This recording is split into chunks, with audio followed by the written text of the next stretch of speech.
Hello friends, welcome back to my channel and welcome back to a new video. So বন্ধুরা, যদি আপনারা একটা নতুন ইউটিউব চ্যানেল ক্রিয়েট করে থাকেন, তাহলে আজকের এই ভিডিওতে আমি আপনাদের সঙ্গে আলোচনা করব কিভাবে আপনি আপনার চ্যানেলটিকে মনিটাইজ করার জন্য যে 4000 ঘন্টা ওয়াচ টাইম প্রয়োজন হয়, সেই 4000 ঘন্টা ওয়াচ টাইমটা অতি দ্রুত কিভাবে কমপ্লিট করবেন।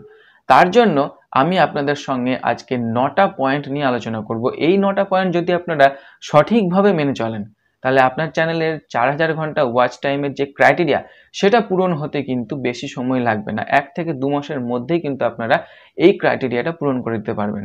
তো আপনাদেরকে রিকোয়েস্ট করব পুরো ভিডিওটা স্কিপ না করে দেখুন।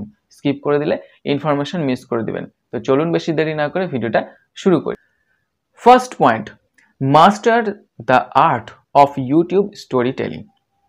এখানে 3 রকম ভাবে আপনি এটাকে ইউজ করতে পারেন, কিন্তু এটার মানেটা কি? মানেটা হচ্ছে যে আপনি যে ভিডিও বানান, আপনাকে এই ভিডিওর মধ্যে একটা স্টোরি বলতে হবে। স্টোরির মাধ্যমে ভিডিওটাকে সাজাতে হবে। সেটা থাম্বনেলে হোক, ভিডিওর ইন্ট্রোতে হোক, কিংবা ভিডিওর মধ্যে ইমোশনালি ট্রিগার করে হোক না কেন, স্টোরি টেলিং করে আপনাকে ভিউজ নিয়ে আসতে হবে। ভিডিওর যে থাম্বনেল, সেই থাম্বনেলটাকে এমনভাবে আই ক্যাচি বানাবেন যাতে মানুষ সেই থাম্বনেলের উপরে ক্লিক করে, এবং সেই থাম্বনেলের মধ্যে একটা স্টোরি বলে দিতে হবে যে আপনি অ্যাকচুয়ালি ভিডিওর মধ্যে কি বলতে চান। ঠিক আছে। দ্বিতীয়ত হচ্ছে ইন্ট্রোডাকশন। ভিডিওর যে ইন্ট্রোডাকশন আপনি দেবেন, সেই ইন্ট্রোডাকশনটাকে খুব বড় করবেন না, 30 সেকেন্ডের মধ্যে রাখার চেষ্টা করবেন। কারণ মানুষ কিন্তু মেন জিনিস, অর্থাৎ মেন যেটা কাজের জিনিস, সেটা দেখার জন্য বা শোনার জন্য বেশিক্ষণ ওয়েট করে না। কারণ ইউটিউবের সার্ভে অনুযায়ী দেখা গেছে যে 10 সেকেন্ড মানুষ বোরিং ফিল করে, তাহলে সেই ভিডিও ছেড়ে বেরিয়ে চলে যায়। সো ভিডিওর ইন্ট্রোটাকে যতটা পারবেন ছোট করা উচিত। Third, emotionally trigger. আপনার ভিডিওর মধ্যে মাঝে মধ্যে অর্থাৎ ভিডিওর মধ্যে মাঝে মধ্যে বলতে 5 সেকেন্ড 10 সেকেন্ড অন্তর অন্তর কিছু নতুন নতুন জিনিস অ্যাড করবেন, কোনো একটা ইমপ্রেশন দেবেন, হয়তো যাতে ইমোশনালি দর্শকের সঙ্গে আপনি অ্যাটাচ হতে পারেন। Okay. Second point, increase engagement with pattern interrupter. ঠিক আছে। এখানে বলেছে কি, আপনি আপনার ভিডিওর মধ্যে যে এঙ্গেজমেন্ট, সেই এঙ্গেজমেন্ট বাড়ানোর জন্য যে ভিডিওর যে প্যাটার্ন, সেই প্যাটার্নটাকে মাঝে মধ্যে চেঞ্জ করতে থাকুন। যেমনটা ঠিক 1 নম্বরে বললাম, ঠিক ওরকম টাইপের। কিভাবে করবেন? ভিডিওর যে ক্যামেরার যে পজিশন, সেই পজিশনটাকে মাঝে মধ্যে শিফট করুন। হয়তো কখনো সামনে আছে আপনার ক্যামেরার অ্যাঙ্গেল, কখনো হয়তো হালকা একটু সাইডে ঘুরিয়ে দেন, কখনো হয়তো হালকা লেফট সাইডে রাইট সাইডে ঘুরিয়ে দেন। দিয়ে ক্যামেরার অ্যাঙ্গেলটাকে চেঞ্জ করুন যাতে ভিডিওটা বোরিং না হয়। দ্বিতীয়ত হচ্ছে গ্রাফিক্স চেঞ্জ করুন মাঝে মধ্যে ভিডিওর মধ্যে। মাঝে মধ্যে ভিডিওর মধ্যে মিউজিক চেঞ্জ করুন, টেক্সট চেঞ্জ করুন। টেক্সট যখন রাখবেন, সেই টেক্সটগুলোকে সিজনাল রাখার চেষ্টা করুন। ভিডিওর মধ্যে যে ব্যাকগ্রাউন্ড মিউজিক, সেটাকে চেঞ্জ করার চেষ্টা করুন। ভিডিওর মধ্যে যে সিন ব্যবহার করছেন, সেই সিনটাকে চেঞ্জ করার চেষ্টা করুন। এবং ভিডিওটাকে সবসময় জাম্প অর্থাৎ কাট করে বানান, যাতে ভিডিওর কোয়ালিটিটা বেটার হয় এবং ভিডিওটা যাতে মানুষের মধ্যে একটা বোরিং ফিল না করে। ঠিক আছে। Third point, use caption through out your video. ভিডিওতে সবসময় ক্যাপশন ইউজ করা উচিত। ক্যাপশন ইউজ করলে অবশ্যই ভিউজ বাড়ে, তার সাথে সাথে ওয়াচ টাইম বাড়ে। কেন বাড়ে? ধরে নিন আপনি বাংলাতে ভিডিও বানিয়েছেন, আপনার সেই ভিডিওটা কোনো আমেরিকার দর্শকের সামনে গেল, যে হয়তো বাংলা বোঝে না, জাস্ট ইংলিশে বোঝে। এবার যদি আপনি ক্যাপশন না বানিয়ে রাখেন, তাহলে তো আপনার সেই ভিডিওর মধ্যে ভিউজ আসবে না, কারণ সে দেখবে না, সে তো বুঝতে পারবে না, সে বাঙালি নয়, সে বাংলা জানে না।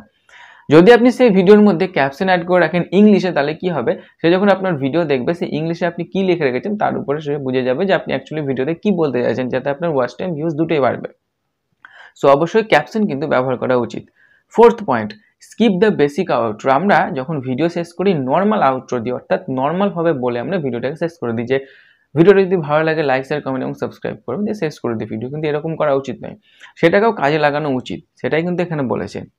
5 number point, make evergreen YouTube videos. Evergreen বলতে চিরসবুজ, অর্থাৎ যে ভিডিও কোনোদিনও পুরনো হয় না, এমন টাইপের ভিডিও ইউটিউবে বানাতে বলছে, যাতে এখন যদি আপনি ভিডিও বানান 5 বছর পরেও সেটার উপরে ভিউজ পাবেন। যেমন ইউটিউবে থাম্বনেল কিভাবে বানাবো, ঠিক আছে? সেই থাম্বনেল কিভাবে বানাবো, যে ভিডিওটা, সেই থাম্বনেল বানানোর প্রসেস কিন্তু এখন যেমন থাকবে 5 বছর পরেও একই থাকবে। সেখানে হয়তো প্যাটার্ন চেঞ্জ হতে পারে, থাম্বনেলের ডিজাইন চেঞ্জ হতে পারে, ঠিক আছে, কিন্তু থাম্বনেল বানানোর প্রসেস কিন্তু একই থাকবে। ভিডিও আপলোডিং প্রসেস মোটামুটি কিন্তু একই থাকবে। সেখানে হয়তো আরও কিছু অপশন অ্যাড হতে পারে, আরও কিছু নতুন নতুন সফটওয়্যার অ্যাড হতে পারে, কিন্তু ভিডিও আপলোডিং প্রসেস একই থাকবে। ওকে। সো এভারগ্রিন কন্টেন্ট যদি আপলোড করা যায় ইউটিউবে, তাহলে কিন্তু ভিউজ সবসময় আসে। আজ থেকে 2 বছর আগে যদি ভিডিও আপলোড করেন, তাহলে কিন্তু এখনও ভিউজ আসবে, 5 বছর পরেও কিন্তু ভিউজ আসবে। 6 number point, host YouTube live streaming. আপনি যদি ইউটিউবে লাইভ আসেন তাহলে তুলনামূলক এমনি আপলোডেড ভিডিও থেকে লাইভ স্ট্রিমে বেশি ভিউজ এবং ওয়াচ টাইম আসে। কারণ যখন আপনি দর্শকের সঙ্গে ডাইরেক্ট ইন্টারাক্ট করবেন, দর্শকের সঙ্গে ডাইরেক্ট কমিউনিকেট করবেন, তাদের প্রবলেমটাকে সলভ করার চেষ্টা করবেন, তারা কিন্তু স্থিরভাবে মনোযোগ দিয়ে আপনার ভিডিওটা দেখবে।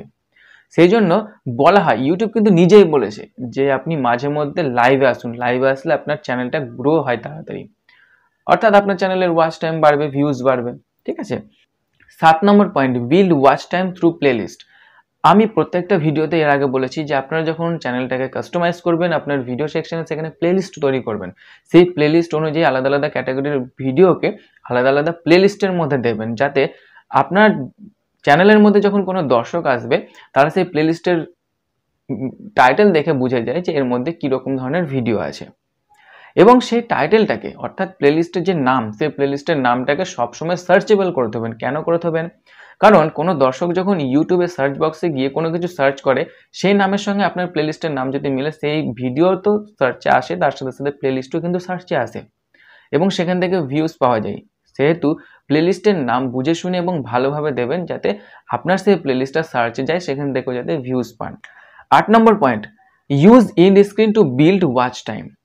ইন্ড স্ক্রিন ব্যবহার করতে বলছে ভিডিও শেষে। কেন বলছে?